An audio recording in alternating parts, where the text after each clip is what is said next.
Welcome students. Previous lecture में हमने question complete किए थे, 2-3 क्वेश्चन किए थे ये। इसके बाद हम बात करेंगे फनाकार फिल्म से व्यतिकरण। पहले बात की थी पतली फिल्म जिसकी मोटाई टी थी, उसके लिए हमने व्यतिकरण प्रारूप ज्ञात किया था परावर्तित और पारगमित किरणों में। इसके बाद अपन ज्ञात करेंगे फनाकार फिल्म के लिए व्यतिकरण। फनाकार फिल्म से मतलब क्या है, देखो इधर हेडिंग डाल देना। सेकंड जो आयाम विभाजन पर रिलेटेड है, फनाकार फिल्म से व्यतिकरण। किससे? फनाकार फिल्म से व्यतिकरण।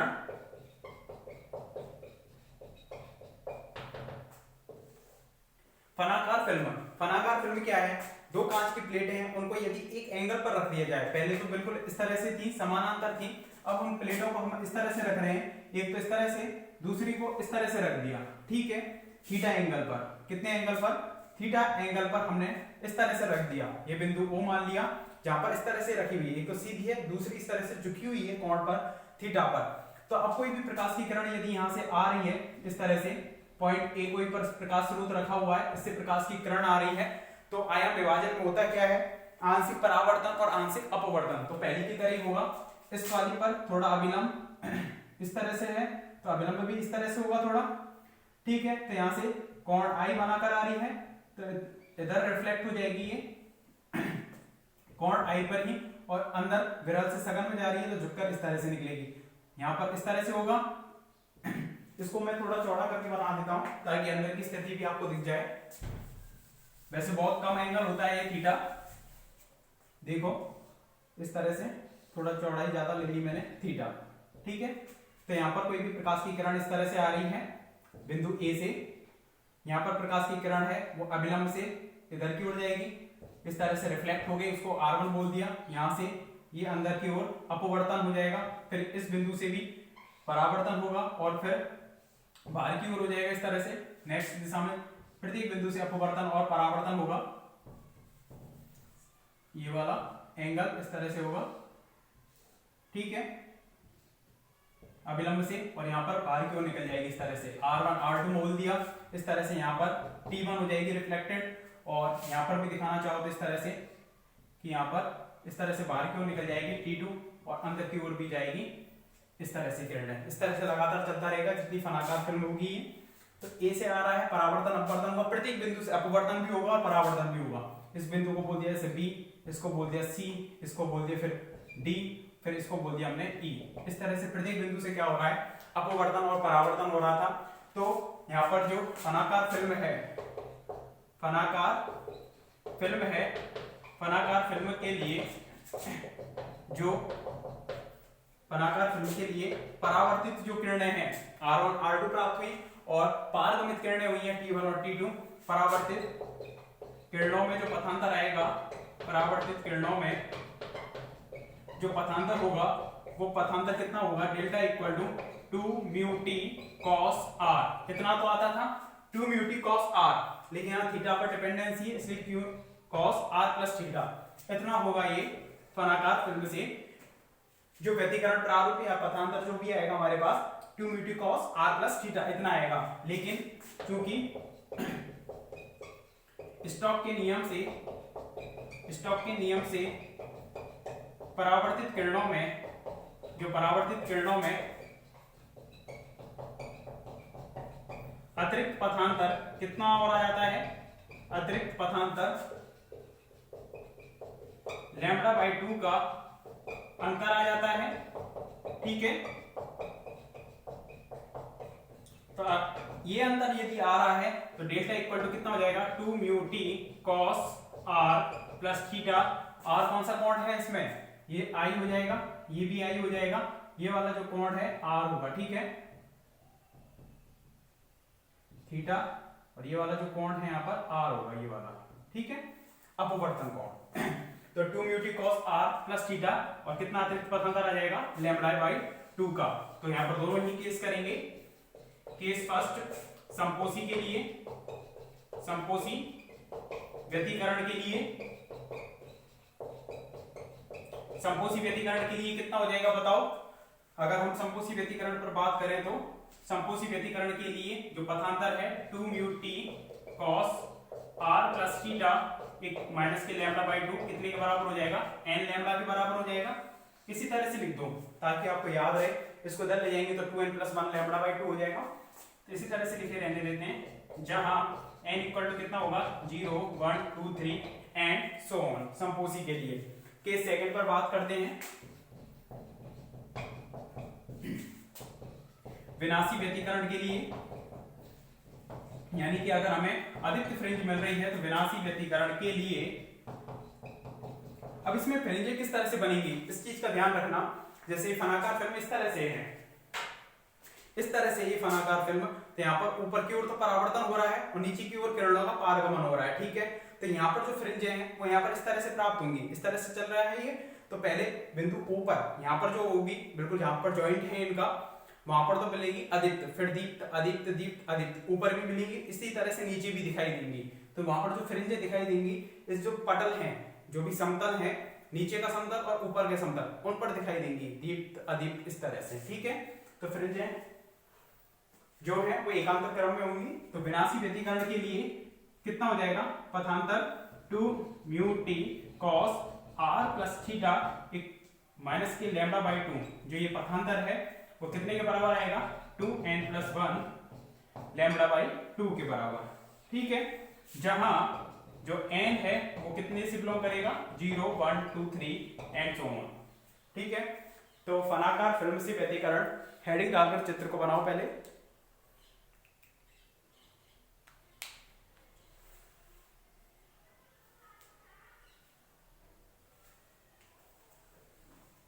केवल चित्र को बनाना पहले।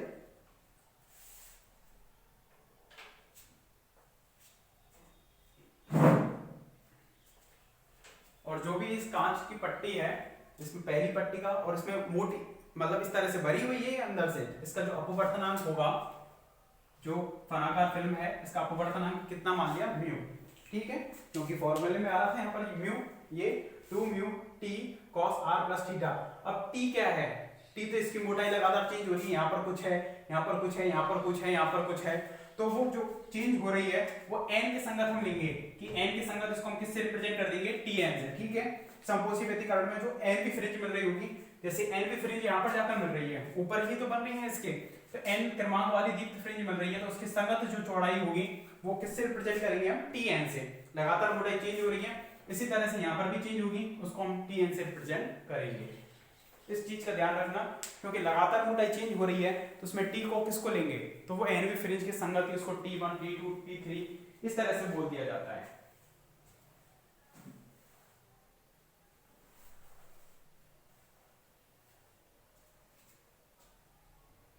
चित्र को बनाओ पहले, जिसका अपवर्तनांक म्यू है फनाकार फिल्म का।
देखिए इसमें चित्र को बनाने के बाद, यदि किन्हीं दो प्रश्नों को अति न्यून कोण थीटा पर जोड़ दिया जाए,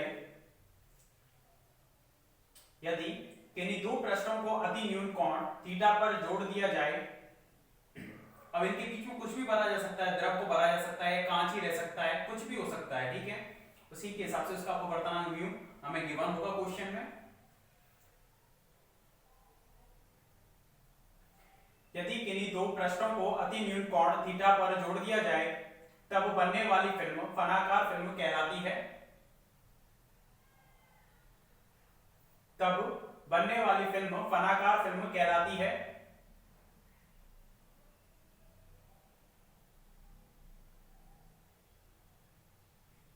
इस फनाकार फिल्म के बिंदु बी पर, इस फनाकार फिल्म के बिंदु बी पर ए बी दिशा में, ए बी दिशा में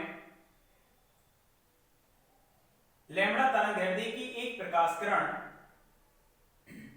लैम्ब्डा तरंगदैर्ध्य की एक प्रकाश किरण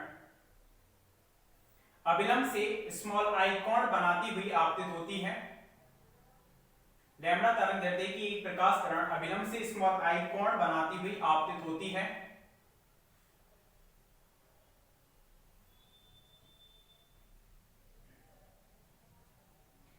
बिंदु बी पर आयाम विभाजन के द्वारा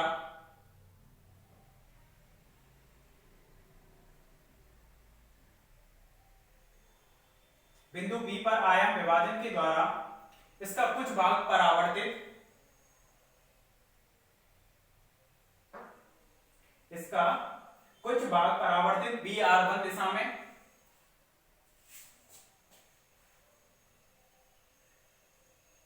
तथा शेष भाग BC दिशा में अपवर्तित हो जाता है, तथा शेष भाग BC दिशा में अपवर्तित हो जाता है। ठीक है, बिंदु बी से BR1 दिशा में तो परावर्तन है और नीचे की दिशा में BC दिशा में कौन सा है, अपवर्तन। इस प्रकार लगातार परावर्तन से, इस प्रकार लगातार परावर्तन से BR1 DR2 and so on, जैसे BR1 फिर DR2 आगे भी बनेगी and so on, BR1 DR2 and so on,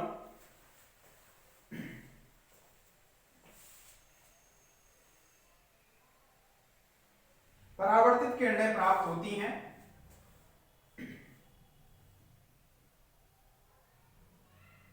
तथा इसी प्रकार CT1 ET2 CT1 ET2 and so on अपवर्तित किरणें भी प्राप्त होती हैं।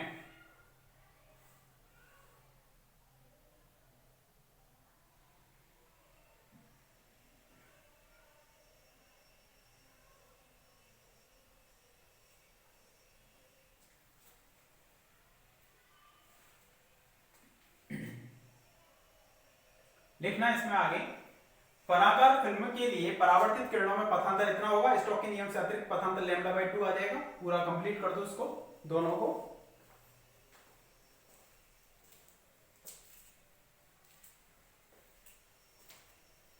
परावर्तित किरणों में पथांतर अतिरिक्त होगा माइनस के λ/2 का, लेकिन पारगमित किरणों में नहीं होगा, क्योंकि परावर्तन में किसकी वजह से होता है वो, क्योंकि वहां पर परावर्तन यदि सघन माध्यम से हो, विरल से अगर सघन है नीचे और वहां से सघन की से परावर्तन हो रहा है तो वहां पर अतिरिक्त पथांतर λ/2 आ जाएगा अकॉर्डिंग टू स्टॉक।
लिख लिया होगा ये आपने।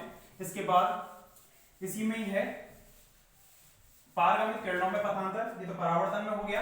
इसके बाद पारगमित किरणों में पथांतर, पारगमित किरणों में पथांतर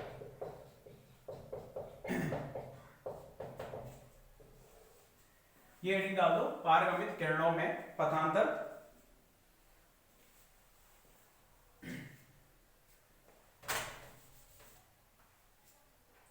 तो देखो पारगमित किरणों के लिए पथांतर, चूंकि पारगमित किरणों में व्यतिकरण कर देना इसको, व्यतिकरण,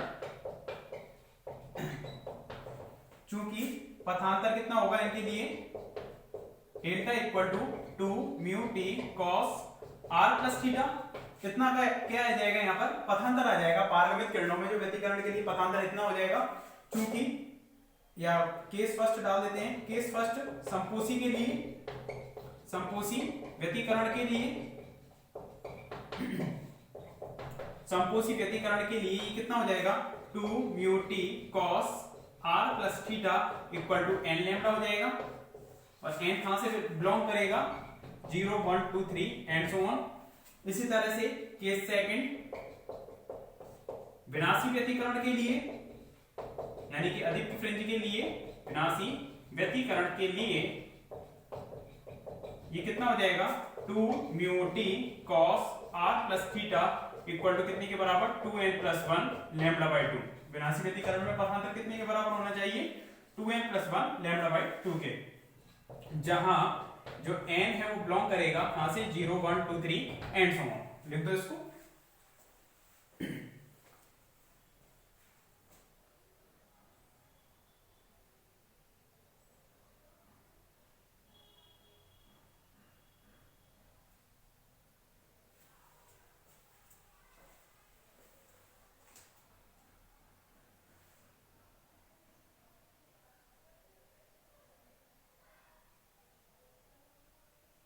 इसके लिए बीटा की भी वैल्यू निकालनी है। दो क्रमागत काली या दो क्रमागत चमकीली फ्रिंजों के मध्य की जो दूरी है वही क्या कहलाती है, फ्रिंज चौड़ाई। पहले भी निकाली थी। तो यहाँ पर दीप्त अदीप्त इसी तरह से एकांतर क्रम में बन रही होंगी, तो उनके बीच की जो फ्रिंज चौड़ाई है उसको निकालेंगे हम नेक्स्ट लेक्चर में। Okay, thank you.